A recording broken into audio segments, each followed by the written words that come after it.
Tonight, the massive cleanup continues along Florida's decimated Gulf Coast after Hurricane Idalia.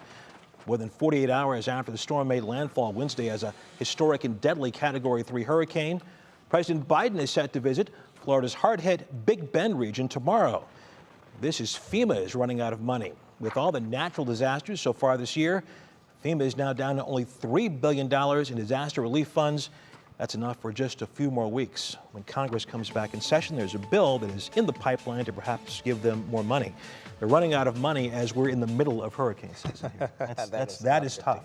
That is a very, very tough thing. I know there's been a lot of talks, even on social media. People are saying, is this climate change? Is it not climate change? This is a run-of-the-mill hurricane or anything like that. It could probably have been maybe a tropical storm, but because obviously we've had a very, very hot summer season.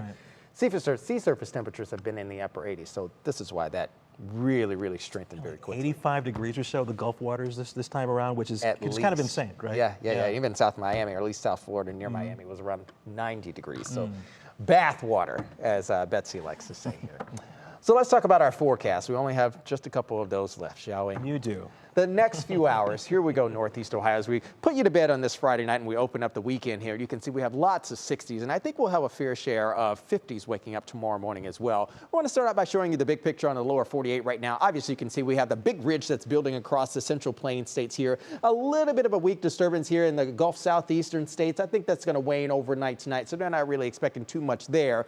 Back over towards the south and west, I was talking about earlier in the broadcast there, we have some monsoonal rains that's moving onshore here. Back towards the Phoenix area, certainly back towards the Vegas region. They have some flash flooding concerns down there as well. But all this energy has to go somewhere. It's just going to ride up north there along the Canadian border, but a lot of that activity is going to move in for us. So we're going to remain cool. We're going to remain stable overnight tonight and certainly for the weekend. Few 50s waking up tomorrow morning. You can see a lot more 50s than that earlier graphic shows, but I think again we'll have a good healthy chance for some upper 50s waking up on Saturday morning. 70s, you can see they're giving way to some 80s as we move towards the afternoon hours. I think around 3 p.m. we'll likely be in the mid 80s here. In some areas will feel like the mid to upper 80s, courtesy of the extra humidity that's going to squeeze itself in here. I think we'll have a cool lake breeze riding on in as well, so I think lake temperatures will likely hang out in the mid 70s here, but I think right along the lake, the Gold Coast there will likely be in the mid to low 80s. So great news for the weekend, both Saturday as well as Sunday, if you can tolerate the heat and also the sunshine.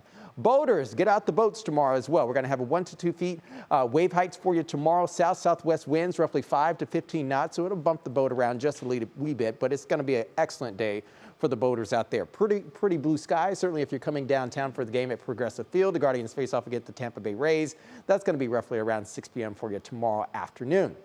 Now look at the rain chances. Tomorrow, Sunday, moving towards Monday and Tuesday, not much at all. Just a drop in the bucket here. 10 to 25% chance there for Thursday moving into Friday, and that's coming with our next frontal boundary. And I think we'll have a little bit more storm chances to work in that rather than just a few rain chances. But it's the heat that we're going to be talking about. It was okay today. It was okay yesterday. It's going to be, I guess, okay tomorrow. And then once we get into Sunday and Monday, and certainly by Tuesday, it's going to be a whole different ball game because we're likely going to feel like the 50s here. So let's stop the clock at around 3 p.m. You can see the temperatures here. Find your place on the map. You can locate the temperatures. Now let's fast forward to, let's say, maybe the same time on Sunday. Sunday afternoon feels like 88 degrees in Worcester. Our friends down in Dover, New Philly, they're sure enough sweating down there. 90 degrees it feels like for you. Upper 80s, even low 90s you can see there around Elyria. And I think we'll likely be in the upper 80s here, roughly around the coastline for Cuyahoga County, stretching up towards the north, Lake Geauga, and even Ashtabula County. Nice, juicy ridge. Again, centered across Appalachia region for Saturday into Sunday. All this energy now, again, is going to pull into our area. Look at that south-southwest wind coming on in. That's going to help to lift our temperatures up Sunday, Monday, leading towards Tuesday. But behind me is the nexus of our next frontal boundary that's going to be moving on through. That's going to be building energy as we make our way towards Tuesday, Wednesday of next week. We're gathering energy from the south. We're going to gather energy from the west, and both of those combine right across the Buckeye State once we get into Wednesday night into Thursday, and that's where we'll likely have a bit of more of those storm chances that's going to move into the 10-day outlook. And that's what I'm going to show you right now. Here's that Union Morgan's 10-day, mainly sunny skies for the weekend, just beautiful conditions. Labor Day on Monday, roughly around 90 degrees. Summer is still sizzling on Tuesday, and even on Wednesday, there's those storm chances popping up here, and that cold front will take us back down once we get into Friday, Saturday, and certainly for the second weekend of September. Russ, Jason, where are you? Come on over here for a I'm second. going to get back over there. For those of you who don't know, this is Jason. This is one of Jason's last days here at Channel 3. His last day is Sunday. This is our last newscast together. It has been a pleasure working with you, my friend. Thank you. It always has. I remember the first time I sat down next to you as well. It's always been a treat working alongside of you and forecasting for you. Well, you're an awesome guy, an amazing talent. We know you're going to go very far. Thank you. You say, I knew that guy, Jason Michael. Don't forget, say, I don't remember that Russ guy. I got 20 pounds of CLE to take with me, so I will not forget you guys. That would be Certainly not Pepper. forget you. That would be Sir Pepper. Pepper, the dog. Okay, thanks.